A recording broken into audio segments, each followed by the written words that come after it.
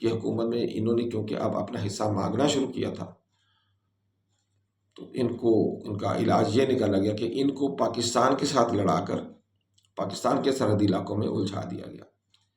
لالچ نے یہ دیا گیا کہ پاکستان کے جو سرحدی جو قبائلی علاقے ہیں ان کی پٹی پہ تم لوگ قبضہ کرو، کچھ علاقہ ہم تمہیں اپنی طرف سے دیں گے، تم ایک اپنی حکومت یہاں پہ قائم کر لینا، اور یہاں پہ اسلامی شریعت کے مطابق جو ان کی اپنی ذہن کے مطابق جو اسلامی حکومت ہے اس طرح کی تم حکومت قائم کر لینا۔ ٹی ٹی پی ان کی باتوں میں آ گئی، اور جیسے چوہا پنجرے میں پھنس جاتا ہے روٹی کا ٹکڑا دیکھ کے، وہ بھی اس چکر میں ایک پنجرے میں قید ہو گئی اور پاکستان سے پھر مار کھانے لگے۔ مقصد ان کا یہی تھا کہ ٹی ٹی پی پاکستان سے مار کھائے، کمزور رہے، دوسری جانب طالبان کو تنگ نہ کرے، اور اس میں طالبان بہت حد تک کامیاب رہے۔ دوسرا ان کا جو مقصد تھا وہ یہ تھا کہ پاکستان کو مسلسل بلیک میل کر کے، خصوصاً بھارت کا ہوا دکھا کر رعایتیں اور مالی امداد مسلسل حاصل کرتے رہے۔ بھارت کو پاکستان سے بدلہ لینے کا لالچ دے کر اسلحہ اور مالی امداد حاصل کرتے رہے، یعنی کہ ڈبل گیم کرتے رہے۔ لیکن اس دوگلی پالیسی اور محسن کشی کا نتیجہ کیا نکلا؟ یہ نتیجہ ہم انشاءاللہ آپ کے ساتھ 5ویں قسط میں ڈسکس کرتے ہیں۔ یہ 5ویں قسط ہم آپ کے لیے جلد ہی لے کر حاضر ہوتے ہیں، تب تک ہمارے ساتھ جڑے رہیے گا۔ اس دوران ہماری آپ سے جو ریکویسٹ ہوتی ہے وہ یہ ہے کہ ہمیں سبسکرائب کریں، بیل آئیکن پریس کریں، لائک اور شیئر کریں۔ ایم فاروق بٹ جو ہمارا چینل ہے اس کو لائک کریں۔ ایم فاروق بٹ میں جو ٹی ہیں یہ آخر میں 3 ہیں، 2 نہیں ہیں۔ 5ویں قسط کے لیے ہمیں اجازت دیجیے گا۔ اللہ حافظ۔ السلام علیکم ورحمۃ اللہ۔